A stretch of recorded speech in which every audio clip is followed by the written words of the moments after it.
चलिए इस क्वेश्चन को देखते हैं। बोला जा रहा है कि यदि प्रिंसिपल के 2/3 अमाउंट को मैं कंपाउंड इंटरेस्ट पर 10% पर एनम के हिसाब से बैंक में डिपॉजिट करूं और बाकी बचे हुए अमाउंट को पोस्ट ऑफिस में सिंपल इंटरेस्ट पर 15% पर एनम के हिसाब से जमा करूं, तो 2 साल के बाद कंपाउंड इंटरेस्ट और सिंपल इंटरेस्ट का जो डिफरेंस मुझे मिलता है वो 480 रुपए मिलता है। तो अपन से प्रिंसिपल अमाउंट पूछा जा रहा है। यहां पर आप देखिए, आपको ये नहीं बोला गया कि कंपाउंड इंटरेस्ट एनुअली हो रहा है या हाफ ईयरली हो रहा है। तो देखिए, जब कुछ भी नहीं दिया जाता तो अपन कंपाउंड इंटरेस्ट को एनुअली कंपाउंडेड मानते हैं। तो यहां पर मैं मान लेता हूं कि प्रिंसिपल अमाउंट 3 रुपए है, इसमें से 2 रुपए मैंने कंपाउंड इंटरेस्ट पर जमा किए और 1 रुपए को मैंने सिंपल इंटरेस्ट पर जमा किया।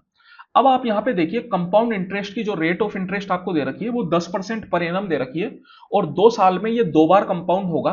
तो 10% के हिसाब से 2 बार कंपाउंडिंग आप annual rate of overall rate of interest निकालेंगे तो वो 21% आ जाएगा। दैट मीन्स कि जो आपको कंपाउंड इंटरेस्ट मिलेगा वो मिलेगा 2 का 21%।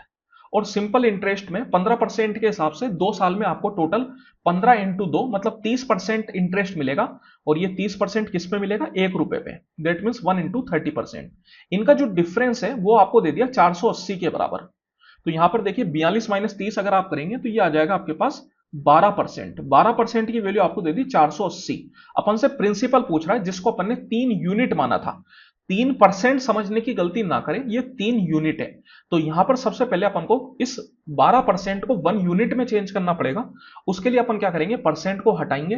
परसेंट अगर अपन हटाते हैं तो 100 से डिवाइड करना पड़ता है। सबसे पहले यहां पर मैं 12 से कैंसिल आउट कर देता हूं, ये 12 का 1 बार में और ये 12 का 4 बार में, दैट इज 40। तो 1% को मैं लिख सकता हूं 1/100। तो 1/100 इक्वल टू हो गया 40। तो 1 इक्वल टू आपके पास आ गया 4000। और अपन ने प्रिंसिपल को 3 यूनिट माना था, तो 3 यूनिट कितना आ जाएगा? 4000 into 3, that is equal to 12000। तो जो प्रिंसिपल अमाउंट है वो आ जाएगा 12000 के बराबर।